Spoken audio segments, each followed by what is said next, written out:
मला खूप आनंद वाटतो की मी कागरच्या माध्यमातून पुन्हा भेटायला येते. नात्याच्या चौकटीचा हिशोब नाही मानत मी.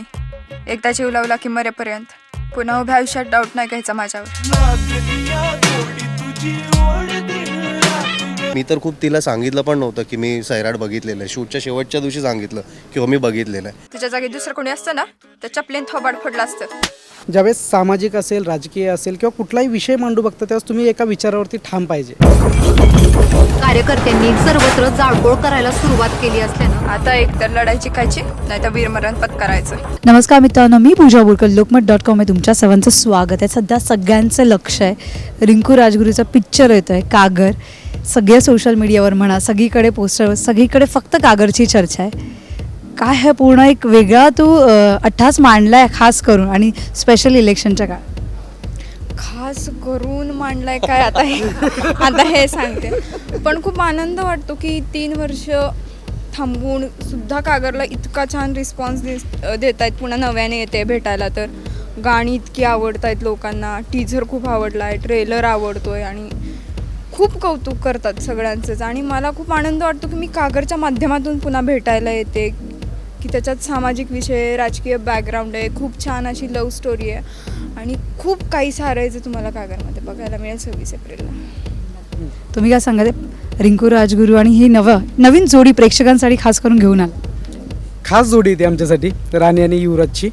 मला असं वाटतं की दोघांचे एक सेपरेट अजेंडे आहेत, काम करतानाचे पण, ते कॅरेक्टरचे पण आणि वैयक्तिक या दोघांचे पण. ज्यावेळेस आम्ही गोष्ट बांधत होतो आणि गोष्टीवरती आम्ही काम करत होतो, आम्ही वर्कशॉप करत होतो, तर त्यावेळेस क्लिअर होतो आम्ही सगळे की काय करायचं आहे, आपण काय मांडतो. एक तर मुळात तुम्ही ज्यावेळेस सामाजिक असेल, राजकीय असेल किंवा कुठलाही विषय मांडू बघता त्यावेळेस तुम्ही एका विचारावरती ठाम पाहिजे. ते सगळ्यात महत्त्वाची गोष्ट, जो आम्ही आत्तापर्यंत आहोत त्याच्यावरती, आणि तो आम्ही 26 तारखेपर्यंत अजून त्याच्यातल्या छोट्या छोट्या गोष्टी आम्ही बाहेर आणणार की आम्ही नेमकं काय पद्धतीने या सगळ्याकडे बघतो आहे. मुळात शहरातली मुलगी असणं आणि गावातली मुलगी असणं याच्यामध्ये जमीन आसमानाचा फरक आहे. आपण शहरात बसून आपण रिॲक्ट करतो की अरे मुलगी ना आज बाहेर पडते, पण ज्यावेळेस तुम्ही ग्रामीण भागाकडे, कुठल्याही महाराष्ट्र असेल काय भारतातल्या कुठल्याही ग्रामीण भागात गेल्यानंतर तिचे प्रॉब्लेम्स वेगळे आहेत. मला कायम असं वाटतं की एक स्वप्न बघणारी मुलगी ज्यावेळेस उंबरट्या बाहेर किंवा बाहेर येऊन काहीतरी करू बघते ना, त्या मुलीची गोष्ट बांधायची होती. आणि ते कॅरेक्टर राणीमधून आणि राणीच्या आजूबाजूने सगळे येणारे, म्हणजे प्रेम असेल, सामाजिक चळवळ असतील किंवा सामाजिक गोष्टी असतील, राजकीय बाजू असेल, त्या भोवती गुंफलेली ती गोष्ट आहे. IPLचं सीझन देखील आणि त्याचं नाव देखील युवराज ठेवलं आहे. तर त्याचं काही 6 विक्स मारणार वगैरे आहे का? असं काही किस्से वगैरे बघायला मिळणार? एखादा बॅटिंग बॉलिंग का आहे की नाही सेट? नाही, बॅटिंग तर आम्ही लय केली आहे. बॅटिंग तर सगळ्यांनी केलेली आहे. याच्यात फक्त युवराजनेच नाहीत, पण राणी, मकरन सर, अजून त्याच्यात खूप कॅरेक्टर्स आहेत. त्या सगळ्यांनी बॅटिंग केलेली आणि सगळ्यांनी सेंचुरी मारलेली आहे. तर एकूण स्कोअर काय होतं हे तुम्हाला कळणारच आहे 26 नंतर. खूप चांगल्या रीती त्याने मांडलेलं आहे. तू आता हिचे फॉलोअर्स बघता, म्हणजे हिचे तू सगळीकडे बघतोस, फॅन फॉलोअर्स खूप जास्त आहे. कसा होता अनुभव?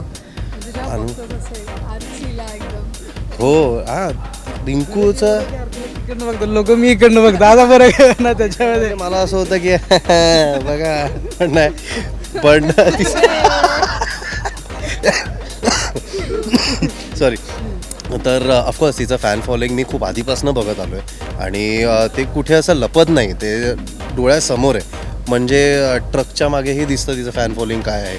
म्हणजे ट्रकवरती तिचे पोस्टर्स आहेत, तीच आहे आणि हे सगळं तर माहितीच आहे. पण ते कुठेतरी एक्सेप्ट केलेलं आहे.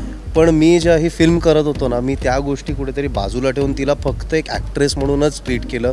म्हणजे ॲक्ट्रेस म्हणून एक्सेप्ट केलं आणि मी मेंटली एक्सेप्ट केलं ते. मी तर खूप तिला सांगितलं पण नव्हतं की मी सैराट बघितलेलं आहे. शूटच्या शेवटच्या दिवशी सांगितलं की हो मी बघितलेलं आहे. सो तसं ते माझी प्रोसेस होती. ती मी ठरवून केलेली प्रोसेस होती की तसंच राहायचं तिच्याबरोबर. पण तिचं फेम, सुपरस्टार हे सगळं आहेच, पण ती ॲक्ट्रेस म्हणून पण जी कमाल आहे ना, को ॲक्टर म्हणून पण जसं आमचं रिलेशन आहे, वैयक्तिक पण जसं रिलेशन आहे, मग त्या सगळ्या गोष्टी कुठेतरी स्क्रीनवर दिसतात आणि ते ऑफकोर्स तुम्हाला बघायला मिळेल. असं कधी रागाच्या वर डायलॉग वगैरे मारलाय की नाही? मराठीत सांगितलेलं कळतं का? असं काही मारलंय रागाच्या वर? मी नव्हतो सैराटला.